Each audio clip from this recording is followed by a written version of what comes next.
چرا ما از مرگ فرار میکنیم، میترسیم ولو در مسیر حق باشیم؟ اصحاب رسول الله و بزرگان دینی ما این رقم نبودن. با ضربه خوردن میگفتن فزت و رب الکعبه. میفهمیدن ملاقات پروردگار خود میریم. میگفت اگر من کسی بکشه خب با ملاقات پروردگار خود میریم. من میرم میخوایم زندانی بکنین با پروردگار خود من خلوت میکنم.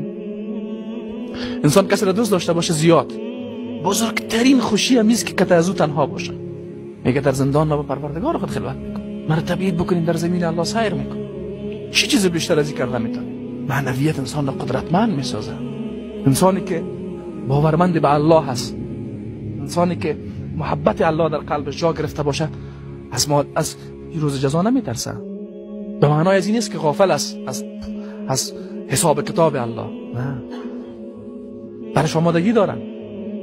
جالب از اصحاب رسول الله من از پرسان میکنن که قیامت چه وقت است؟ یعنی گویایی که اونا منتظرن. پیامبر ازشان پرسان میکنن چی آماده کردی برش؟ مالک یوم الدین چی برش آماده کردی؟ گپ جالبه میگه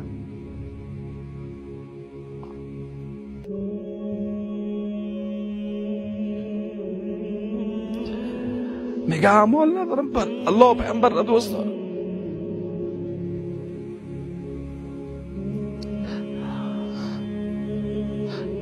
این مفاهیم ایمانی در قلب اونا زنده و بیدار. ما از این نعمت ها محرومیم. به یاد ما نمیآید. از نعمت محبت الله محروم شدن از همه نعمت ها محروم شدن است. گاهی وقتا باید با خود فکر کنیم که در قلب ما محبت الله پیامبر وجود داره.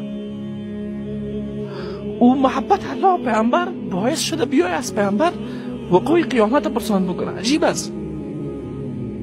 قیامتی که در قرآن کریم خیلی خطرناک معرفی شده، خیلی خطرناک، که همه هستی به لرزه میآید. این از او پرسان میکنه چه وقت قیامت میاد رسول الله؟ چرا تو از این پرسان میکنی؟ محبت الله در قلب من است.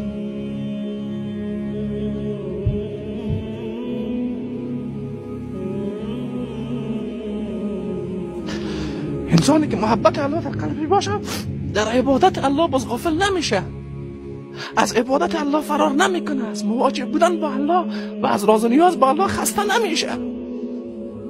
قلبش در مقابل الله خاشع هست. ما این حالت نداریم. از عبادت خود فرار میکنیم، از ملاقات پروردگار خود فرار میکنیم. توقعی نجات در روز قیامت را داریم، توقعی رسیدن به رضایت الله و ملاقات پروردگار خود داریم. با چی چیزه؟ با ایمانهای ضعیف ما که با کوچکترین فشار ازش فرار میکنیم، با عبادتهای ما که اوج سراسر از ریا و عجب و گناه و تکبر و غرور و ریاست. خود دیندارم فکر میکنیم چی چیز داریم؟ چرا از عبادت الله غافلیم؟ چرا از روز جزا غافلیم؟ چرا ما را دنیا در خود غرق کرده؟ چرا این کلمات بسیار عظیم الله قلب‌های ما را بیدار نمی‌کنه؟ هر روز 5 بار در مقابل الله قرار میگیریم، تنها در نماز پیشین 10 بار تکرار میکنیم مالک یوم الدین، مالک یوم الدین، مالک یوم الدین. هیچ.